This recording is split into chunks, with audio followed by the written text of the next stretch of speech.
Al-Iman TV, sarana penyubur keimanan.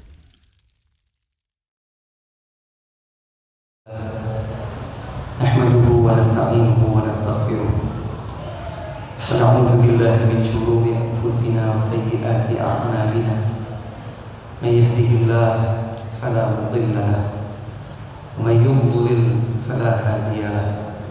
Asyhadu an la ilaha illallah wahdahu la syarika lahu wa asyhadu anna Muhammadan 'abduhu wa rasuluh. Ya ayyuhalladzina amanu taqullaha haqqa tuqatih wa la tamutunna illa wa antum muslimun. Ya ayyuhan nasu ittaqu rabbakum alladzi khalaqakum min nafsin wahidah wa khalaqa minha zawjaha وبث منهما رجالا كثيرا ونساء واتقوا الله الذي تساءلون به والأرحام إن الله كان عليكم رقيبا يا أيها الذين آمنوا اتقوا الله وقولوا قولا سديدا يصلح لكم أعمالكم ويغفر لكم ذنوبكم ومن يطع الله ورسوله فقد فاز فوزا عظيما وبعد فإن أصدق الحديث كتاب الله وخير الهدي هدي محمد صلى الله عليه وعلى آله وسلم شر الأمور محدثاتها وكل محدثة بدعة وكل بدعة ضلالة كل ضلالة في النار. Thumma amma ba'du. Apa kabar jemaah sekalian? Alhamdulillah. Alhamdulillah adalah salah satu dari bagian ungkapan rasa syukur kita kepada Allah Subhanahu wa ta'ala. Tidak terasa kita sudah hampir di ujung pekan kedua bulan Sya'ban, yang berarti pula lebih kurang 2 pekan lagi kemudian kita akan berjumpa dengan Ramadan. Hadirin dan hadirat rahimakumullah, beberapa saat ke depan, tidak lama insyaallah, kita akan saling mengingatkan dalam kebaikan dan ketakwaan sambil menunggu datangnya waktu salat Isya. Karena kita sudah di bulan Sya'ban, maka sepantasnya lah buat kita untuk mempersiapkan diri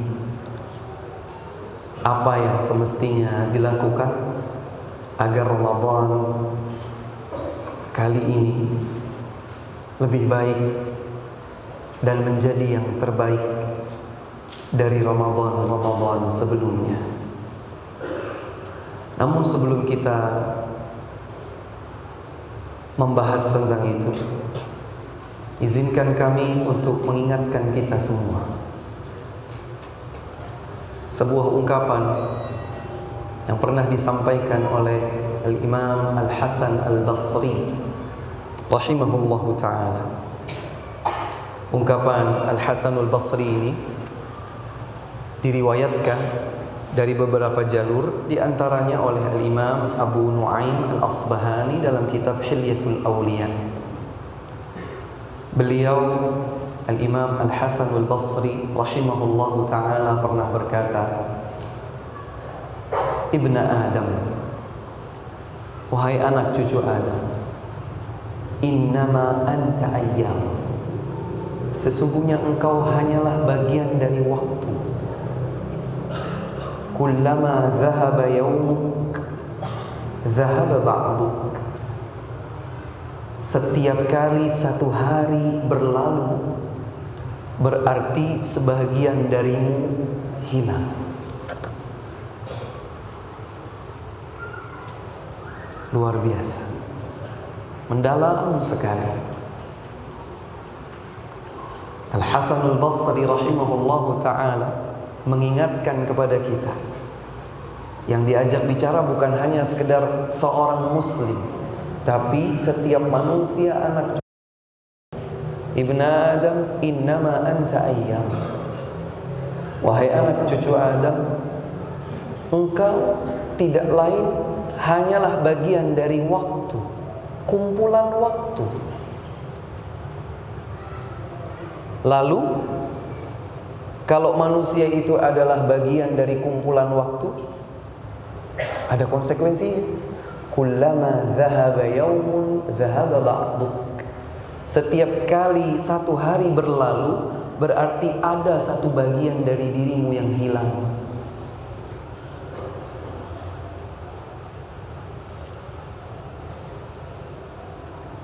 Kira-kira Al-Hasan Al-Basri rahimahullah sedang mengingatkan kita tentang apa ya ikhwan? Mengingatkan kita tentang hakikat kehidupan dunia ini. Hakikat kehidupan dunia yang hanya sementara. Dan seluruh manusia di dunia ini akan menjawab dengan pasti bahwa tidak mungkin seseorang mengembalikan waktu yang sudah berlalu dengan cara apapun. Kalau ada sebahagian orang memperjuangkan adanya metode reinkarnasi atau yang serupa itu, kadzib, akan berujung pada sebuah kedustaan.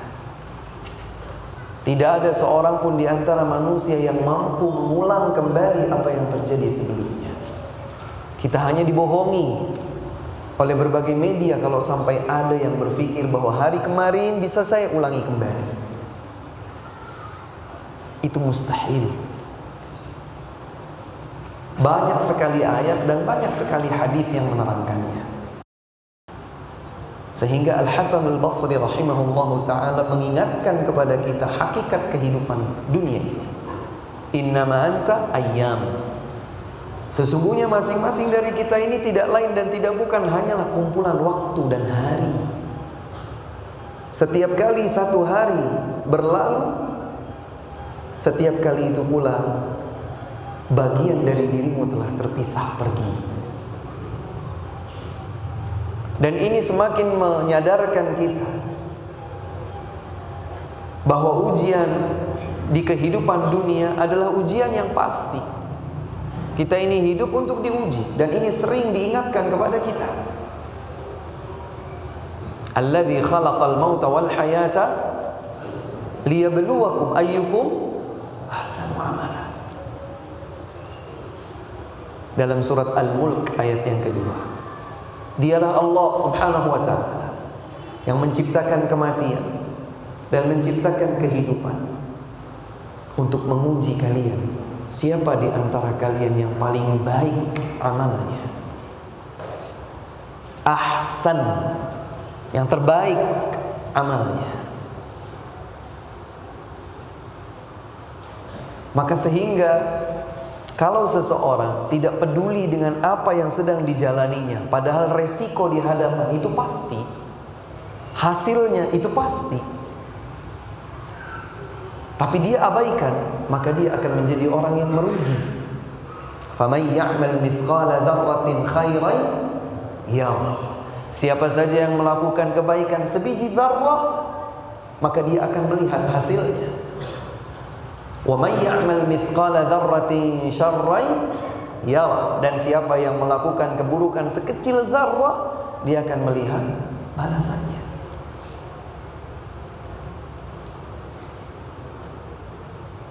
Kalau kita sekarang sudah di 12 Sya'ban, siapa yang bisa menjamin bahwa kita benar-benar akan sampai ke Ramadan? Ada yang bisa menjamin? Saya pasti ketemu Ramadan. Allah subhanahu wa ta'ala berfirman dalam surat Luqman ayat yang terakhir, ayat 34. Innallaha 'indahu 'ilmus sa'ah wa yunazzilul ghaits wa ya'lamu ma fil arham wa ma tadri nafsun madza taksibu ghadan wa ma tadri nafsun bi ayyi ardin tamut. Allah Subhanahu wa taala berfirman,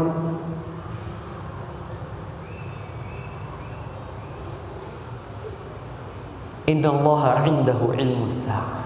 Sesungguhnya Allah Subhanahu wa taala di sisinya lah ilmu tentang hari kiamat, kapan akan terjadi. Tidak seorang pun yang mengetahui. Jangankan manusia biasa, Nabi, Rasul, bahkan para malaikat pun tidak mengetahui. Innallaha 'indahu 'ilmus sa'ah. Sesungguhnya Allah Subhanahu wa taala yang memiliki ilmu tentang hari kiamat. Wa yunazzilul ghaith, dan dialah pula yang menurunkan hujan. Dan hanya di tangan Allah Subhanahu wa taala sajalah ilmu pasti tentang hujan. Kapan, seberapa banyak, di mana, apakah berpotensi baik, apakah berpotensi buruk, hanya Allah Subhanahu wa taala yang tahu. Wa ya'lamu ma fil arham, dan dialah Allah Subhanahu wa taala yang maha mengetahui setiap detail, rinci apa yang ada di dalam rahim setiap wanita. Betapa banyak orang terkecohkan dengan hasil USG. Laki-laki ternyata perempuan, perempuan ternyata laki-laki. Sehat ternyata sakit, sakit ternyata sehat. Wa ya'lamu ma fil arham. Dialah Allah Subhanahu wa taala yang mengetahui setiap detail, rinci yang ada di dalam rahim. Wa ma tadri nafsum madza taksibu ghadan. Tidak satu jiwa pun yang mengetahui apa yang terjadi di hari esok. Wa ma tadri nafsum bi ayyi ardhin tamut. Dan tidak satu jiwa pun pula yang mengetahui di bagian bumi Allah mana dia akan dijemput oleh kematiannya. Demi Allah hadirin, tidak seorang pun dari kita saat ini bisa menjamin bahwa 18 hari ke depan kita benar-benar akan berjumpa dengan Ramadan. Dijelaskan oleh Al-Hafidh Ibn Rajab Al-Hambali rahimahullah dalam kitab Lataiful Ma'arif bahwa Yahya bin Abi Katsir, seorang alim di antara ulama salaf, beliau berkata,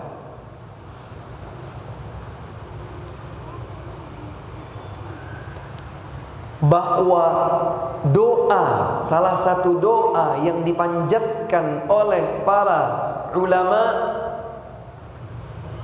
adalah Allahumma sallimni ila Ramadan wa sallim li Ramadan wa tasallamhu minni mutaqabbala.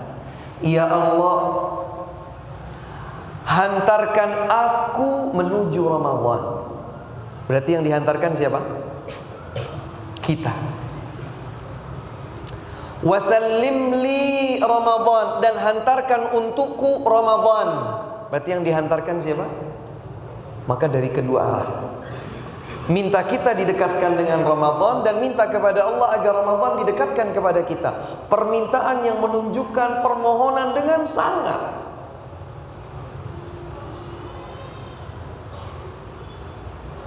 Rengekkan yang bersimpuh di hadapan Allah Subhanahu wa taala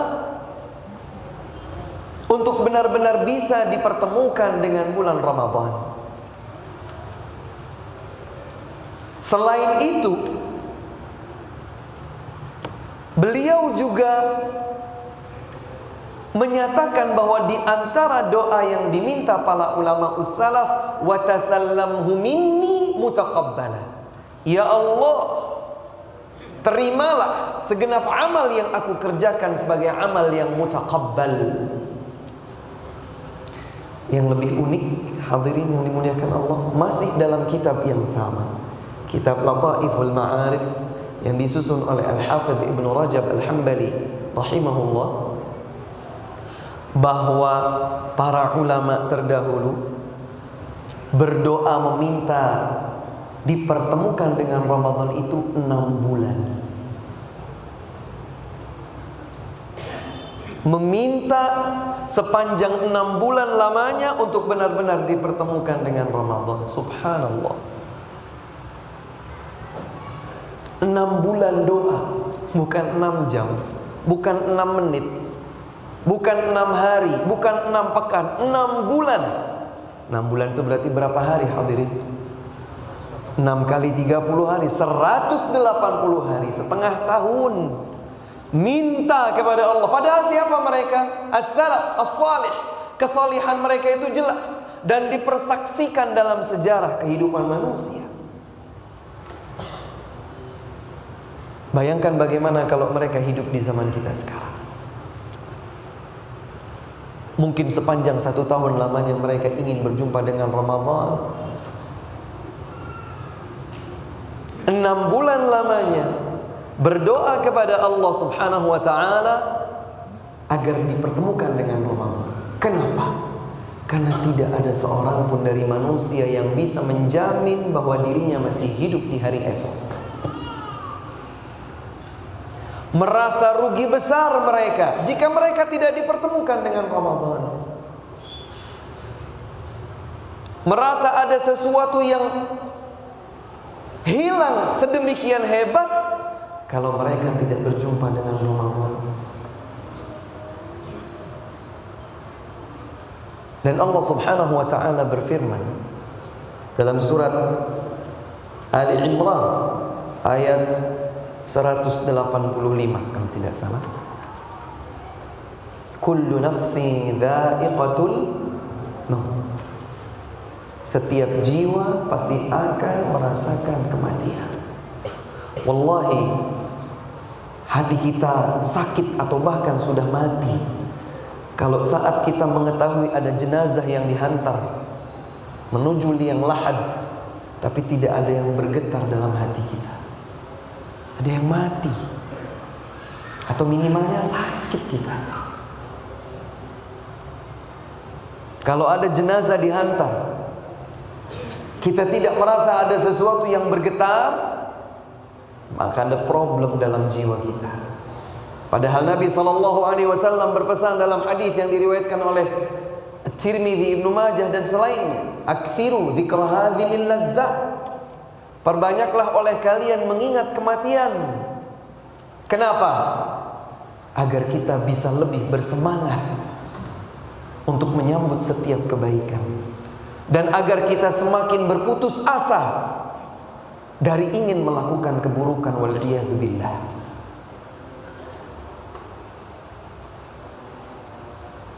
Kalau kita belum tahu,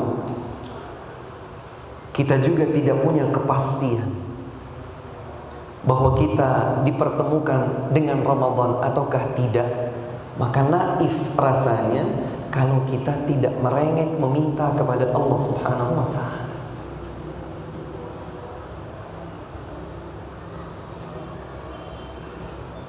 Masih ada beberapa hari, memintalah kepada Allah. Jika Allah Subhanahu wa ta'ala panjangkan usia kita, maka kita akan bertemu dengan Ramadan dengan izinnya.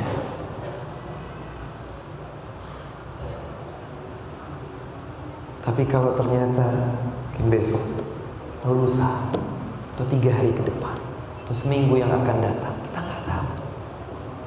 Kita, pasangan hidup kita, istri kita, suami kita, anak-anak kita, wallahi tidak ada seorang pun dari kita yang tahu. Atau mungkin nanti malam. Dan justru karena kita tidak tahu, maka tidak bijaksana kalau kita tidak meminta kepada Allah Subhanahu wa ta'ala. Ustaz, kenapa saya harus meminta ketemu dengan Ramadan? Terlalu singkat waktu kita untuk membahas tentang keutamaan Ramadan. Bulan yang disebutkan oleh Allah Subhanahu wa ta'ala dalam Al-Quran sebagai bulan diturunkannya Al-Quran.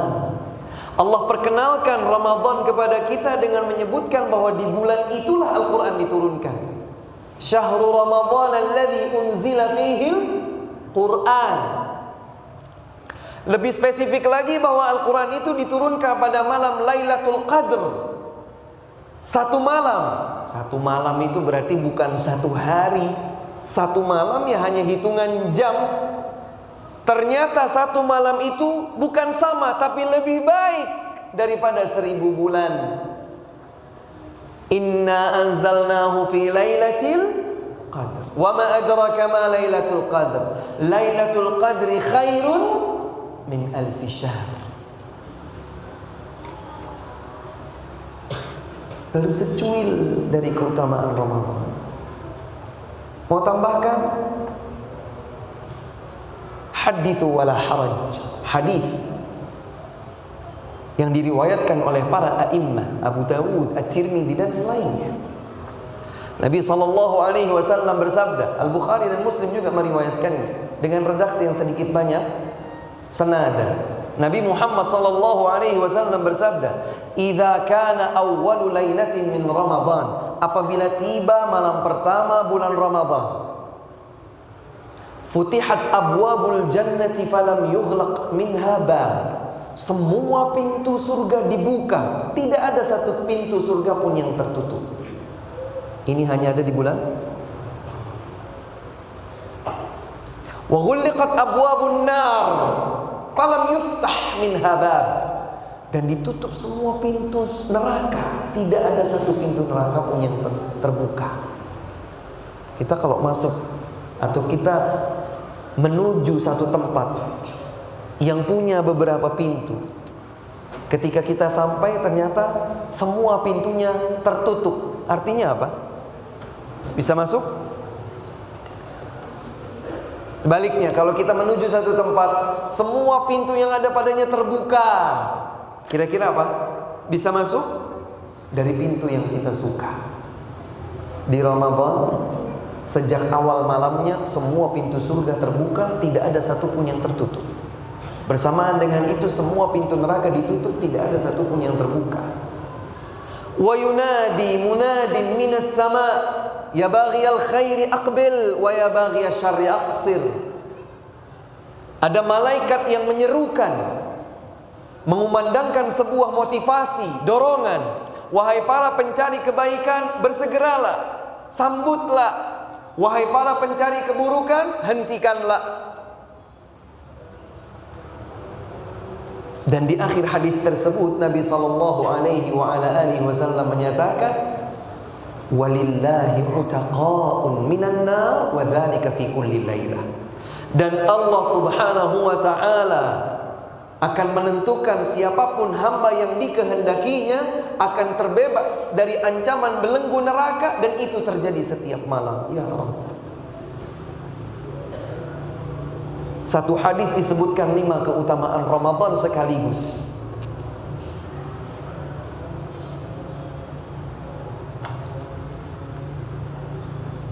Setiap harinya kita berpuasa, dan Nabi SAW bersabda, hadis yang sahih diriwayatkan Al-Bukhari, Muslim dari Abu Hurairah, "Man shama Ramadhana imanan wa ihtisaban, ghufira lahu ma taqaddama min dhanbih." Barang siapa yang siam di bulan Ramadan karena dorongan iman dan karena ingin mengharapkan pahala dari Allah Subhanahu wa taala, bukan puasa sekedar rutinitas, bukan puasa hanya sekedar formalitas, bukan pula sekedar ya mau gimana lagi, semua puasa, masa saya nggak puasa, ikut-ikutan. Euforia puasa, ikutan puasa, nggak keren kalau nggak puasa. Bukan itu, tapi puasanya adalah karena iman dan untuk mengharapkan pahala Allah Subhanahu wa taala di bulan Ramadan, maka diampuni dosa-dosanya yang telah lalu. Siapa dari kita yang tidak butuh ampunan? Hadis yang lain diriwayatkan Al-Bukhari, Muslim dari Abu Hurairah radhiyallahu anhu, "Man qama Ramadan imanan wa ihtisaban, ghufira lahu ma taqaddama min dhanbi." Barang siapa melakukan qiyam, salat malam di bulan Ramadan karena dorongan iman dan hendak mengharapkan pahala Allah Subhanahu wa taala, diampuni dosa-dosanya yang telah lalu. Ramadan, siapa yang tidak mau diampuni dosanya? Segudang kebaikan ada di bulan Ramadan. Semakin kita berilmu tentang keutamaan tersebut, semakin kita rindu kepada Ramadan. Semakin kita tidak tahu tentang kemuliaan Ramadan, Ramadan dengan yang lain menjadi biasa saja. Karenanya tidak mengherankan kalau para ulama berdoa 6 bulan lamanya untuk dipanjangkan usia bisa sampai ke Ramadan. Jika Allah panjangkan usia kita. Kita tidak tahu sekarang ini, ikhwah. Nggak tahu kita sampai atau tidak. Allahu a'lam.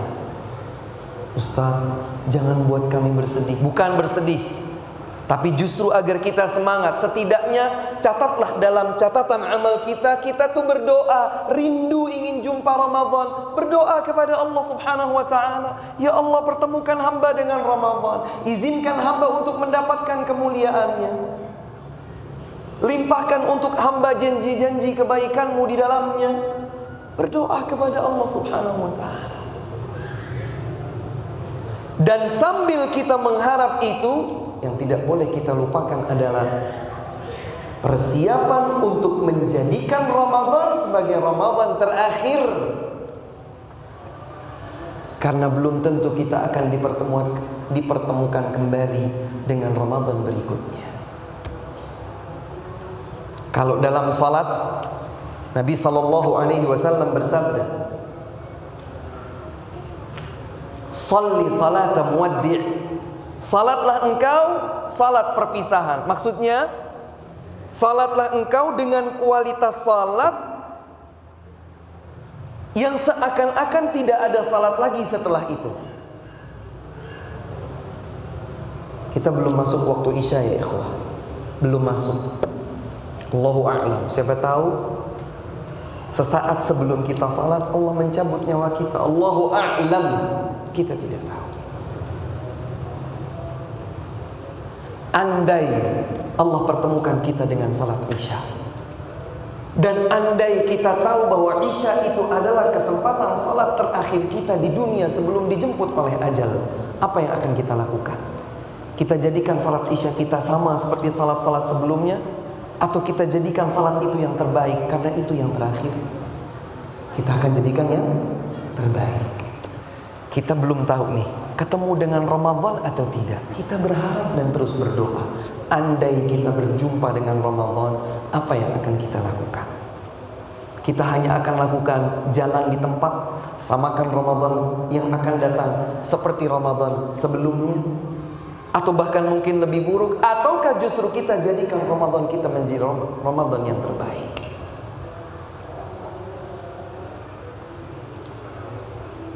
Lakukan apapun yang akan menjadikan kita pada tingkat yang tertinggi.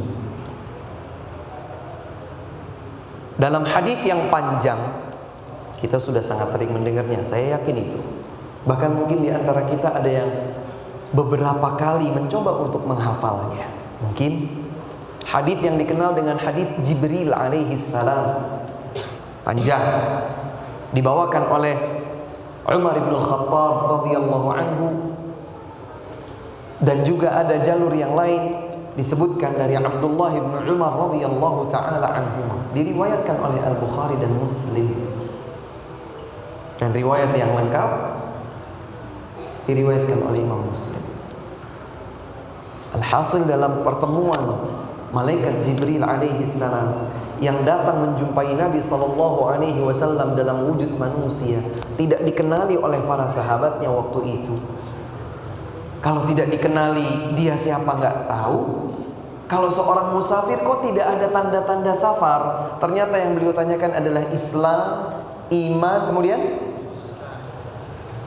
sebahagian ulama menamakan hadis ini sebagai hadis maratibuddin, tingkatan agama. Sehingga mereka menyatakan kullu mu'minin muslim, setiap mukmin itu muslim. Berarti mana tingkatan yang lebih tinggi? Kullu mu'minin muslim, setiap mukmin itu muslim. Walaisa kullu muslimin mu'mina, tapi tidak setiap muslim adalah mukmin. Mana tingkatan yang tertinggi? Demikian pula disebutkan setelahnya adalah ihsan. Lakukan yang terbaik. Karenanya definisi ihsan adalah definisi yang menggambarkan keadaan paling puncak. An ta'budallaha ka'annaka tara, fa in lam takun tara fa innahu yarak. Setiap kali engkau beribadah kepada Allah Subhanahu wa taala seakan engkau melihat Allah. Jika itu belum sampai, maka Allah Subhanahu wa taala melihatmu. Kondisi ihsan dalam setiap ibadah. Kondisi paling puncak dia melakukan ibadah. Dan dalam sebuah hadis, sependek ingatan kami, diriwayatkan oleh Imam At-Tabarani dari Ibunda Aisyah radhiyallahu anha, "Innallaha yuhibbu idza 'amila ahadukum 'amalan an yutqinahu," fi riwayah an yuhsinahu. Sesungguhnya Allah Subhanahu wa taala mencintai dari salah seorang di antara kalian saat beramal, dia tekun. Dalam riwayat yang lain, dia melakukan yang terbaik, ihsan. Belum tentu Allah panjangkan usia kita sampai Ramadan. Kita berdoa, berprasangka baik, berharap. Dan jika Allah Subhanahu wa ta'ala pertemukan kita dengan Ramadan, saya ajak diri saya pribadi dan saya ingatkan kepada hadirin sekalian, persiapkan diri kita dari sekarang agar kita jadikan Ramadan kita yang besok ini adalah Ramadan kita yang terbaik. Sudah masuk waktu Isya, semoga sedikit mau'idhah yang kami sampaikan pertama kali untuk diri kami dulu, selanjutnya jika bermanfaat maka untuk hadirin dan hadirat sekalian. Wallahu waliyut taufiq. Sallallahu ala nabiyyina Muhammad wa ala alihi wa sahbihi wa sallam. Wa akhiru da'wana alhamdulillahi rabbil alamin. Alhamdulillah, salatu wassalamu ala rasulillah, amma ba'du. Hadirin yang dimuliakan Allah Subhanahu wa ta'ala,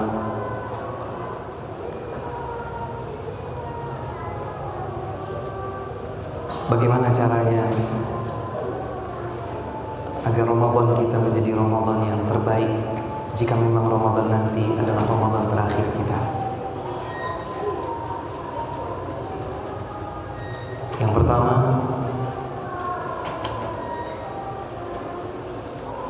bersihkan jiwa,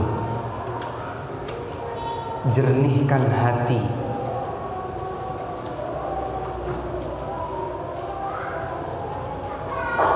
perbanyak istighfar dan taubat kepada Allah Subhanahu wa ta'ala.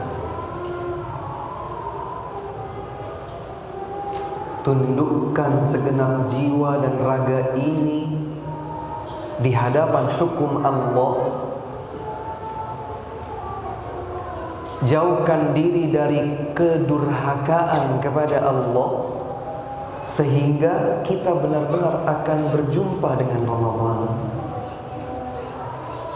Perbanyak taubat, perbanyak istighfar, jernihkan hati, sucikan jiwa.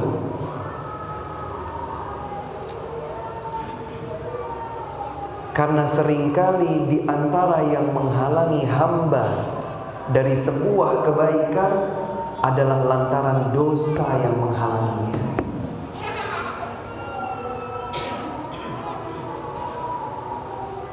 Contoh sederhana, ketika seorang anak mengajukan satu permintaan kepada ayah atau ibunya. Seorang ibu atau ayah terkadang merasakan berat hati untuk memberikan apa yang diminta oleh anaknya. Sebabnya adalah karena si anak tidak nurut. Betul atau tidak? Makanya sebahagian orang tua, "Mbok, kamu tuh nurut tole, supaya yang kamu mau, supaya yang kamu minta bapak beri. Mbok yang nurut tona." Tidakkah cukup buat kita itu sebagai analogi? Walillahil mathalul a'la. Allah Subhanahu wa ta'ala memiliki permisalan yang jauh lebih tinggi. Bagaimana mungkin kita akan dipertemukan dengan Ramadan, bulan yang bertabur jutaan keistimewaan, kalau kita ternyata terhalangi dengan dosa dan maksiat sebelum kita bertaubat kepadanya? Mohon ampun kepada Allah. Bersihkan jiwa ini. dengan sikap tunduk kepada Allah Subhanahu wa taala dan senantiasa mengikuti tuntunan Rasulnya sallallahu alaihi wa ala alihi wasallam. Agar kita bisa menjadikan Ramadan kita yang terbaik. Jika memang itu adalah Ramadan terakhir kita.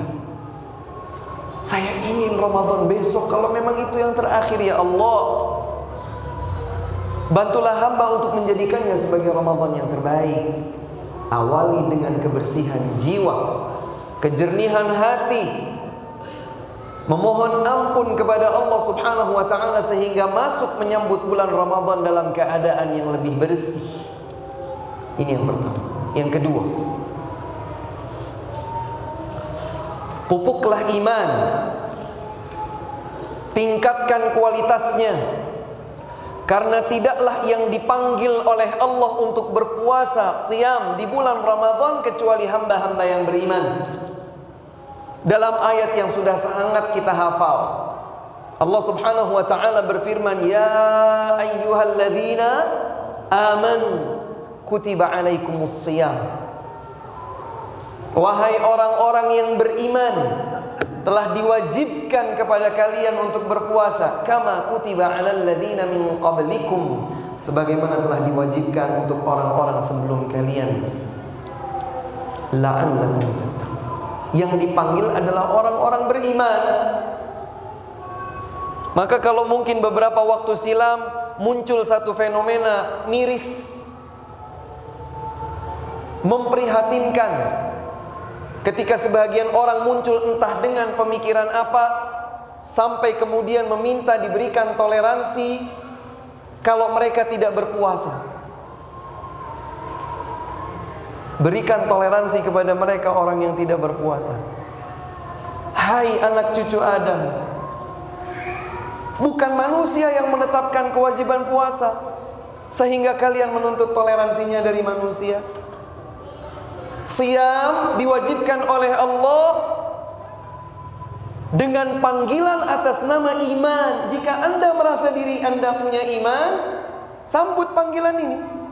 Kalau Anda tidak merasa diri Anda punya iman, abaikan saja, tidak perlu meminta toleransi kepada kami, karena bukan kami yang menetapkan kewajibannya. Tanamkan iman. Sudah Ustaz, alhamdulillah. Tingkatkan. Karena iman itu bisa bertambah, namun juga ia bisa berkurang.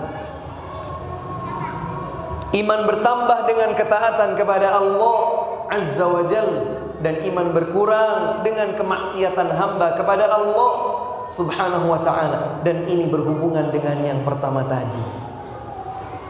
Bersihkan jiwa dengan meminta ampun kepada Allah dari setiap dosa. Sambut dengan iman, tingkatkan ketaatan kepada Allah, tinggalkan kemaksiatan Allah. Yang ketiga, asah ketakwaan.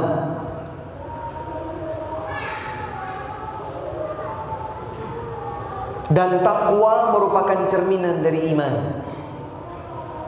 Makanya tadi di ujung ayat, la'allakum tattaqun. Kalau seseorang besar imannya kepada Allah Subhanahu wa ta'ala, maka upaya dia untuk taat kepada Allah, menjalankan perintah Allah, menjauhkan diri dari larangan Allah, akan menjadi besar.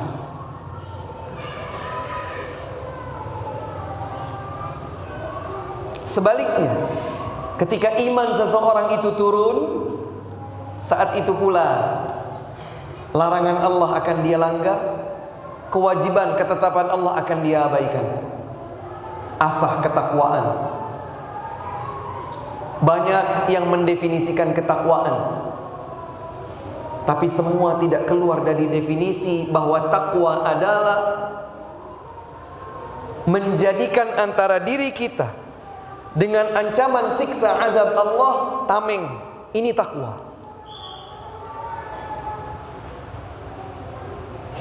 Tameng, perisai. Bagaimana caranya agar saya punya tameng, agar saya punya perisai yang melindungi saya dari ancaman siksa azab Allah Subhanahu wa ta'ala? Tameng itu berupa menjalankan ketaatan kepada Allah, menjauhkan diri dari larangan Allah Subhanahu wa ta'ala. Dalam beberapa riwayat disebutkan bahwa Umar ibn al-Khattab radhiyallahu anhu bertanya kepada sahabat Ubay ibn Ka'ab radhiyallahu anhu. Umar bertanya kepada Ubay, "Wahai Ubay, beritahukan kepadaku apa itu takwa." Ubay ibn Ka'ab radhiyallahu anhu kemudian berkata, "Wahai Umar, pernahkah engkau berjalan di atas jalan yang penuh dengan ranjau, duri, lubang?" Umar berkata, "Ya, pernah." Ubay bertanya lagi, "Apa yang engkau lakukan di jalan yang seperti itu?" Kata Umar, "Aku akan berhati-hati. Bagaimana caranya supaya langkah kakiku ini, pijakan kakiku ini tidak tepat berada di lubang, tidak di duri, tidak di ranjau. Aku cari bagian tertentu yang menyelamatkan diriku dari keterperosokan di dalam lubang, dari tajamnya duri, dari perangkap ranjau. Aku pijakkan kakiku dengan ekstra hati-hati." Kemudian kata Ubay, "Dzalika taqwa." Itulah takwa kepada Allah Jalla wa Ala. Betul-betul memposisikan diri hanya berada pada perintah Allah dan menjauh dari larangannya. Dengan seperti itu kita akan menjadikan Ramadan kita yang akan datang terbaik insyaallah ta'ala. Yang keempat,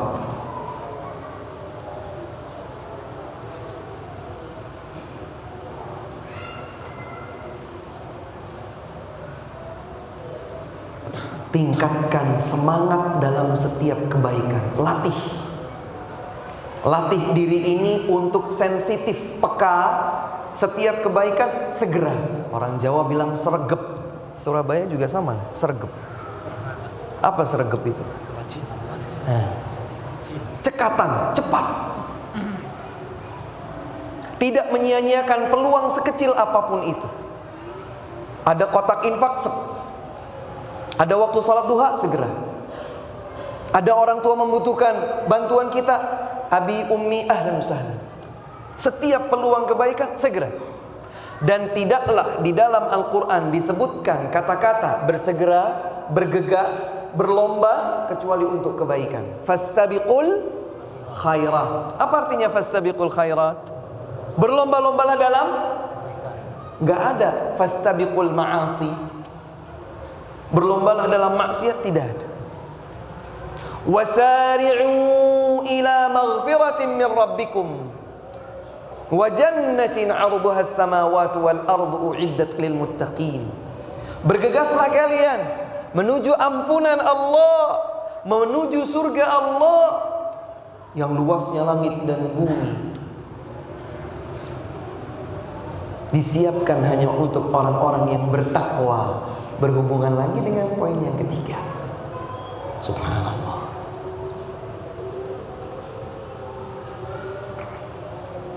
Tidaklah di dalam Al-Quran disebutkan perintah untuk bergegas, bercepat, bahkan berlomba, kecuali dalam konteks kebaikan. Ayo,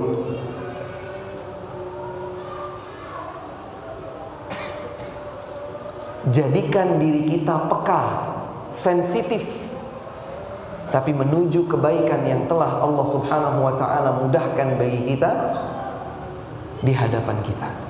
Berlatih dari sekarang agar nanti saat Ramadan tiba dan Allah masih mempertemukannya dengan kita benar-benar bisa menjadikan setiap peluang kebaikan bernilai kebaikan.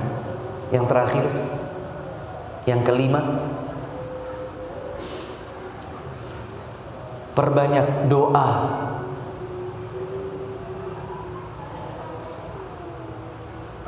Dan bersabarlah saat berdoa. Perpanjang doa. Karena Allah Subhanahu wa ta'ala tidak akan pernah menyia-nyiakan doa seorang hamba.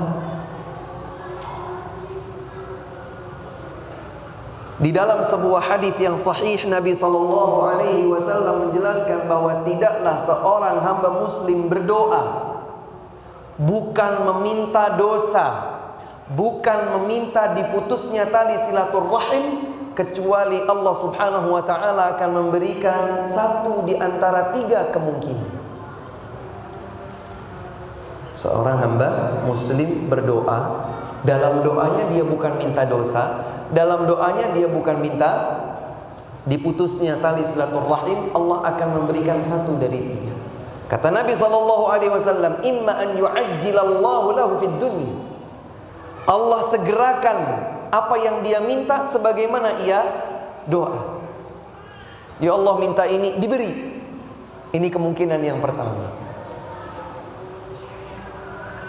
Yang kedua, wa imma an yaddakhira lahu fil akhirah, Allah simpan doanya untuk di akhirat, berarti tak dikabulkan di dunia.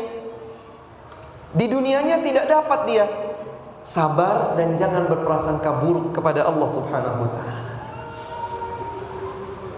Kalau doa kita di dunia ini mungkin belum dikabulkan, Allah lebih tahu hajat kita untuk kebaikan diri kita sendiri nanti di akhirat. Boleh jadi doa yang belum dikabulkan di dunia ini tersimpan sebagai investasi abadi di sisi Allah Subhanahu wa ta'ala. Ini buat menutup kekurangan kita di akhirat. Jangan berprasangka buruk kepada Allah Subhanahu wa ta'ala. Allah lebih sayang kepada kita daripada sayangnya seorang ibu kepada anaknya sendiri. Allah lebih mengetahui kebaikan daripada diri kita terhadap kebaikan diri kita sendiri. Yang kedua. Kemungkinan yang ketiga, wa imma an yasrifa anhu su'a mithlahu, atau dikabulkan dalam bentuk ia dipalingkan dari keburukan senilai. Dia minta kebaikan, nilainya A, kebaikan itu nilainya A, dia tidak dapat A, tapi Allah palingkan dia dari keburukan yang nilainya sama. Ya Allah, lancarkan saya bisa dapat tender keuntungannya 10 juta misalnya. Nggak dapat, tendernya gagal, keuntungan 10 juta. Ternyata di hari ia berdoa, dia diselamatkan oleh Allah Subhanahu wa ta'ala dari sebuah musibah kecelakaan yang jika terjadi biaya pengobatannya sampai 10 juta misalnya. Allah Maha tahu tentang kebaikan yang dibutuhkan setiap hamba. Jangan bosan berdoa, jangan putus asa dalam berdoa, perbanyak doa. Dan Ramadan yang jika Allah Subhanahu wa ta'ala pertemukan kita dengannya adalah syahrud du'a, bulannya berdoa. Sebab di sepanjang Ramadan kita akan berpuasa, padahal kita tahu bahwa puasa adalah salah satu peluang bagi seorang hamba untuk berdoa di sepanjang puasanya, dan di sepanjang itu pula ia mendapatkan potensi peluang untuk dikabulkan doa-doa permintaannya. Inilah 5 langkah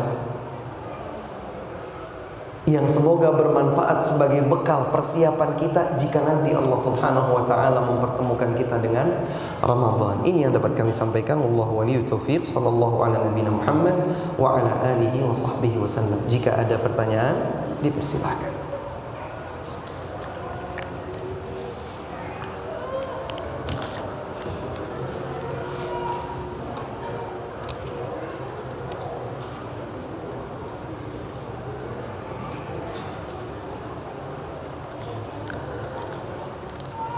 Tentang surga, tentang neraka, pintunya bagaimana?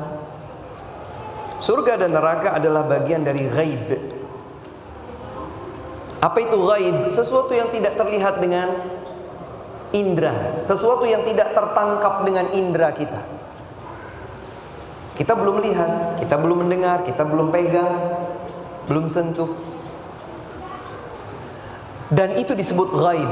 Salah satu ciri hamba yang bertakwa adalah mereka beriman terhadap ghaib. Alif Lam Mim, dzalikal kitabu la raiba fihi hudal lil muttaqin. Dia adalah Alkitab, Al-Quran, la raiba fi, tidak ada keraguan sedikit pun padanya. Hudal lil muttaqin, sebagai petunjuk bagi orang-orang yang bertakwa. Siapa mereka? Sifat pertama yang disebutkan oleh Allah setelah itu adalah mereka yang beriman terhadap ghaib. Alladzina yu'minuna bil ghaib, yang beriman kepada sesuatu yang tidak terindra, tidak tertangkap dengan indra. Kita beriman kepada Allah padahal kita belum pernah melihatnya. Kita beriman bahwa Nabi SAW adalah utusan Allah padahal kita tidak pernah mendengar suaranya. Kita beriman kepada surga, kita beriman kepada neraka padahal kita juga belum pernah melihat dan mendengarnya. Tapi kita beriman ghaib. Kaidahnya, bicara apapun tentang ghaib tidak diperbolehkan kecuali dengan dalil. Bagaimana pintu surga, bagaimana pintu neraka, besarnya seperti apa, warnanya apa, terbuat dari apa, kalau terbuka bagaimana, kalau tertutup bagaimana, wallahu a'lam. Jika kita dapatkan ada dalil, baik ayat atau hadis sahih menyebutkannya, kita sebutkan.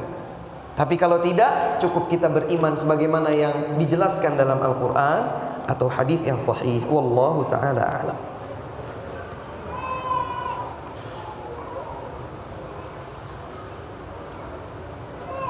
Bagaimana pendapat Ustadz tentang orang tua yang mengiming-imingkan anaknya, jika anaknya berpuasa 1 bulan penuh selama bulan Ramadan, maka anaknya akan diberi hadiah? Semoga apa yang disampaikan setidaknya bisa dicermati. Kami berpendapat boleh dengan syarat. Bukan itu yang disampaikan pertama. Terus bagaimana? Contohnya begini, nak, kalau kamu puasa siam 1 bulan penuh di bulan Ramadan, Allah akan masukkan engkau ke dalam surga, nak. Mau surga? Jika engkau puasa 1 bulan Ramadan, maka Allah akan memberikan cintanya kepadamu. Mau dicintai Allah, nak? Mau diberikan rahmah kasih sayang Allah? Bapak ibu tidak bisa memberikannya. Jika engkau dicintai oleh Allah, cinta bapak dan ibu tidak ada apa-apanya dengan cinta yang Allah berikan kepadamu. Maka berpuasalah karena imanmu kepada Allah. Berpuasalah engkau untuk mendapatkan balasan pahala oleh Allah. Doakan kalau bapak ada sedikit hadiah, semoga bapak bisa memberikannya. Berikan di akhir. Jadi iming-iming itu tidak disampaikan di awal. Sampaikan dulu bahwa Allah Subhanahu wa ta'ala yang memiliki perintah ini. Allah yang menjanjikan janji-janji yang banyak. Kita sekedar mendorong motivasinya. Karena demi Allah, kalau seorang anak selalu diingatkan bahwa yang dia jalankan tidak lain adalah ujian Allah kepada masing-masing manusia, maka dia akan berbuat bukan karena kita sebagai orang tua, tetapi karena Allah Subhanahu wa ta'ala. Wallahu ta'ala alam.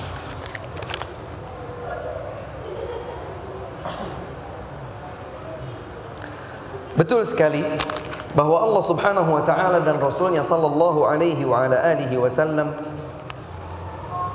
sangat menganjurkan kita melakukan kebaikan terutama di bulan Ramadan. Di antaranya adalah qiraatul Quran. Bahkan tidaklah Al-Quran diturunkan di bulan Ramadan untuk mengaitkan kita dengan Al-Quran sepanjang bulan Ramadan. Dan Nabi SAW didatangi oleh malaikat Jibril alaihi salam setiap malam sepanjang Ramadan agar Nabi SAW membacakan Al-Quran kepada malaikat Jibril alaihi salam. Yatadarasuhul Quran. Semakin banyak kita membaca Al-Quran di bulan Ramadan, semakin besar peluang pahala yang kita dapatkan. Sendirian atau bersama-sama? Sendirian itu lebih baik Karena lebih bisa menghadirkan keikhlasan dalam niat hati, lebih mudah untuk kita mentadabburi maknanya.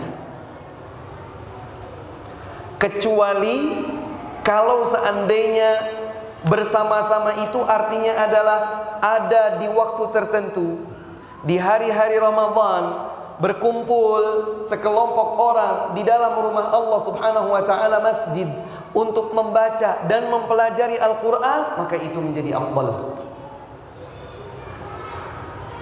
Karena Nabi Muhammad SAW dalam hadis yang diriwayatkan oleh Imam Muslim, sebuah hadis yang cukup panjang, di akhir dari hadisnya beliau bersabda, tidaklah sekelompok orang berkumpul di dalam rumah Allah membaca dan mempelajari Al-Quran kecuali mereka akan mendapatkan 4 keutamaan sekaligus. Diturunkan kepada mereka kedamaian dalam jiwa, diselimutkan untuk mereka rahmah, kasih sayang Allah, dikelilingi mereka oleh para malaikat, dan mereka akan dipuji-puji oleh Allah Subhanahu wa taala di hadapan makhluk yang ada di sisinya. Jika itu dilakukan di luar Ramadan, itu menjadi sebuah kebaikan besar. Terlebih jika kebaikan tersebut dilakukan di bulan Ramadan, maka menjadi lebih besar pula, karena dijelaskan oleh para ulama, di antaranya oleh Al-Hafidz Ibnu Rajab rahimahullah, setiap kebaikan bisa menjadi lebih afdal daripada kebaikan serupa berdasarkan waktu. Seseorang berdoa sekarang dengan seseorang berdoa nanti di sepertiga malam yang terakhir, mana yang lebih afdal? Kenapa? Karena waktunya afdal. Bisa jadi sebuah amal lebih utama dibandingkan amal yang serupa, namun dilakukan di waktu yang lain disebabkan waktu ini utama. Maka wallahu a'lam, secara umum membaca Al-Quran yang lebih menghadirkan keikhlasan, yang lebih menghadirkan tadabbur, itu lebih baik. Kecuali dalam keadaan yang tadi disebutkan dalam hadis, kalau misalnya kita berada di dalam masjid misalnya, untuk membacakan atau mengkaji bersama ayat-ayat tersebut. Wallahu ta'ala a'lam.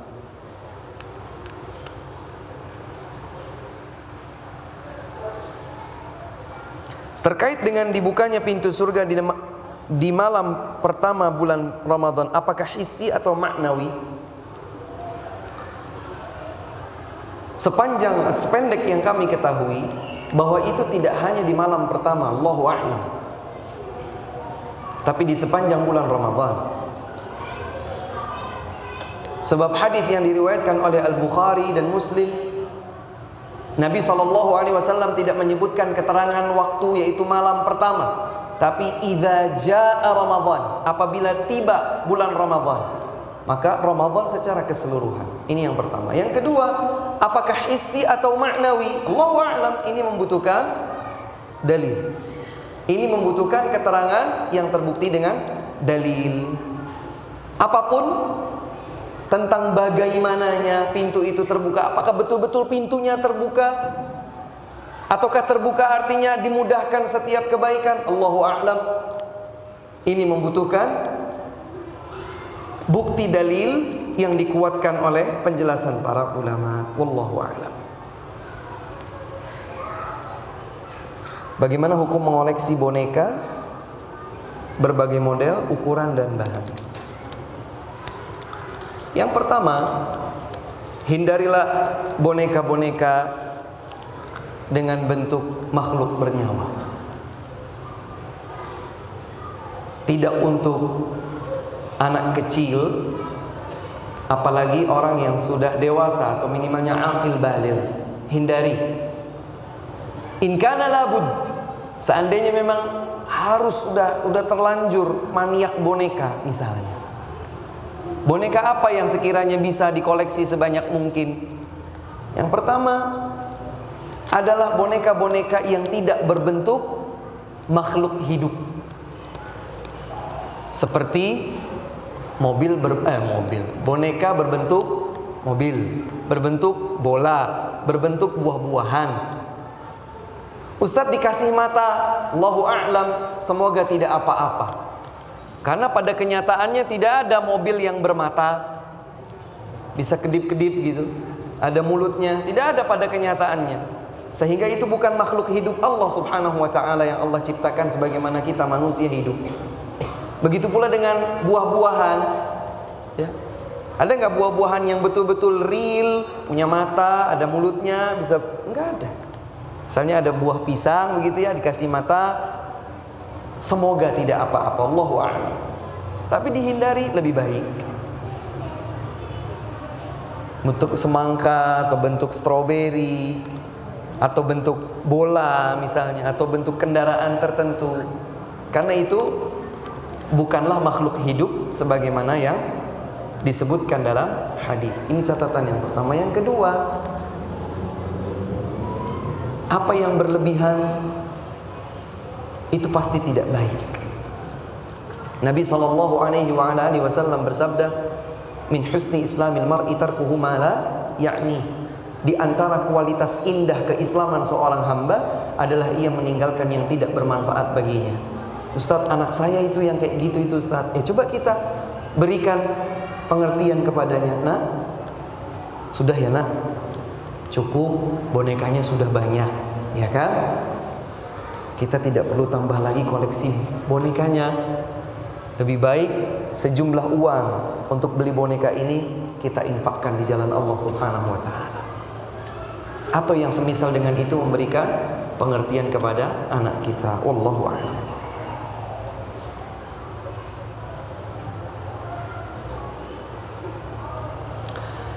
Kalau membaca Al-Quran untuk saling menyimak, jika maksud saling menyimak ini artinya adalah keduanya betul-betul memiliki kompetensi untuk meluruskan bacaan, ya memang artinya dalam rangka belajar Al-Quran. Kalau keliru diluruskan makhrajnya, sifat-sifat hurufnya, hukum tajwidnya, hukum al-ibtida, hukum memulai bacaan ayat, ketika di awal ayat, di tengah ayat, menyambung antara ayat-ayat.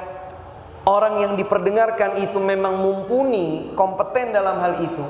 Jika itu dilakukan, tidak masalah.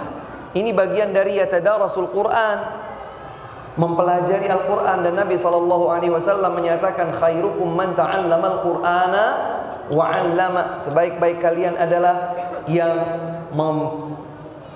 mempelajari dan mengajarkan Al-Quran. Insya Allah ini tidak masalah.